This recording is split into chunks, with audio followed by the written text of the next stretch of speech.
বাবা রে বাবা, অতলা তো গরম পড়ছে, বাড়িতে আইলেই একটা না একটা সমস্যা হয়ে যায়। আজকাল পেট লাগাই না গরমের জ্বালায় আর ঘরে বয়ে থাকতাম পারতাছি না। এই লেগে একটা পেয়ারা খাইতাম খাইতাম আয়া পড়ছি গাঙ্গে বুড় ফরবার লেগে। বুড় ফরতে আয়া দেখি বাড়ির ঘরে সব ফোলাফাই নাল লগে বুড় ফরতে আয়া পড়ছে। এর মধ্যে আর বুবু আয়া পড়ছে কতটি কাপড় লিয়ে বালতি বইরা। তা আমি পেয়ারাটা খায়া বুবুরে কদূর দেখাইলাম যে বুবু এই যে দেখো তুমি যে ঘরে কাপড় না খোলা গাঙ্গে আয়া পড়ছো, এটা তো আমি মানুষের দেখা লাইছি। আমার বুবু খুব সুন্দর করে একটা হাসি দিচ্ছে। আমার এই বুবু আবার আমার অনেক বেশি আদর করে। যাক, পেয়ারা খাওয়া শেষ, কদুর বুড় ফেরা লই, বুড় না ফাললে আর শরীরটা শান্তি দিব না। কি শান্তি! আপনারা যদি কেউ আমরা বাইতে আইতেন, আমরা এই মেঘনা গাঙ্গে তিতাস গাঙ্গে যদি বুড় ফাটতেন তাহলে বুঝতে পারতেন। আমাদের গ্রামটার মধ্যে আবার দুইটা গাং আছে, একবার জলদা হয়েছে মেঘনা গাং, আরেকবার গলদা হয়েছে তিতাস নদী।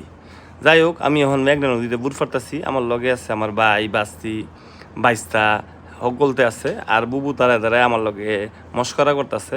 আমরা বাড়ি ঘরের বুবু ভাইতে আবার আমরা লগে সবসময় পেট লাগাই না মস্করা করে।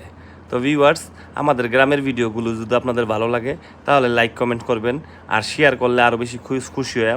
আর আমার প্রোফাইলটারে সবসময় দিয়ে রাখবেন কি কয়ে